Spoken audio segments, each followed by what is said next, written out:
Hi everyone, today we will do legal dictation exercise number 112. You can get the PDF from description box. So ready? Start.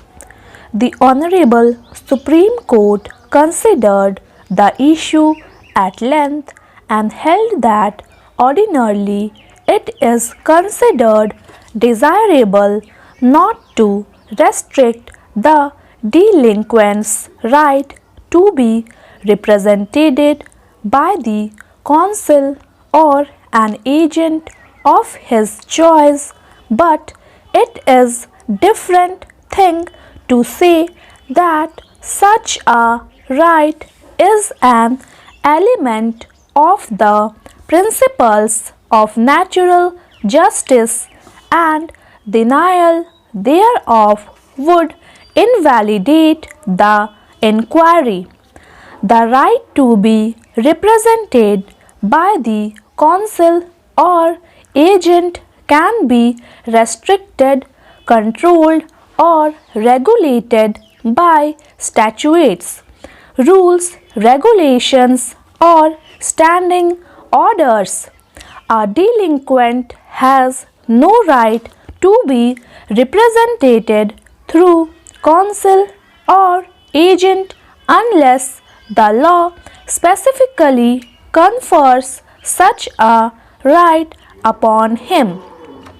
The requirement of rules of industrial dispute in so far as the right of hearing of the delinquent is concerned cannot and does not extend to a delinquent to be represented through counsel or agent.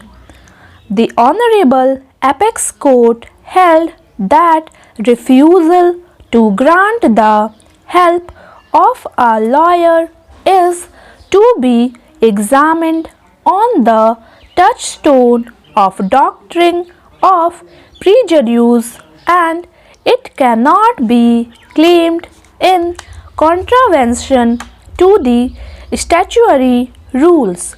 The Honorable Apex Court further held that in a domestic inquiry, reasonable opportunity should be given to the delinquent employees to meet the charge framed against him, and it is desirable that in such an inquiry employee should be given liberty to be represented by a person of his choice if there is a standing order against such a course being adopted, and if there is nothing otherwise objectionable in the request made by him.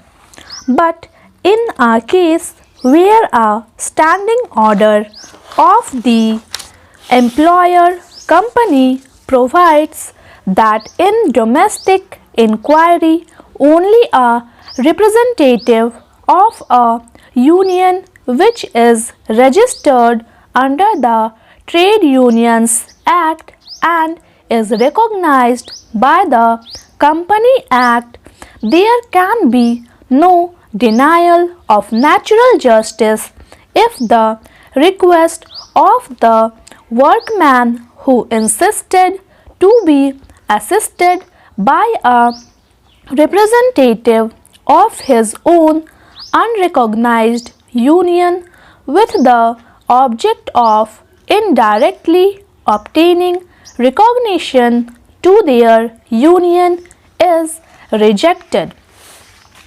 A similar issue was considered, and it was held that right to be represented by a advocate in a departmental proceeding can be restricted and regulated by the statute or by the service rules, including the standing orders applicable to the employee concerned.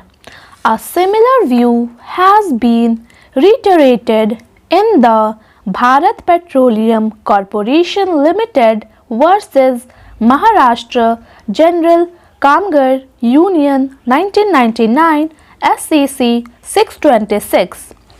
In view of the aforesaid settled legal proposition, it is not necessary that in every case the assistance of defense nominee is necessarily permitted. It depends upon the facts of an individual case. However, such facility is required to be given where, on assessing situational facts, the authority comes to the conclusion that the delinquent was likely to be in a comparatively disadvantageous position if such facility is not provided for and it would prejudice his cause. More so, such an assistance cannot be claimed as a matter of right nor in contravention of statutory provision or standing orders applicable to the employee is there. Thank you. Please subscribe my channel Steno Star.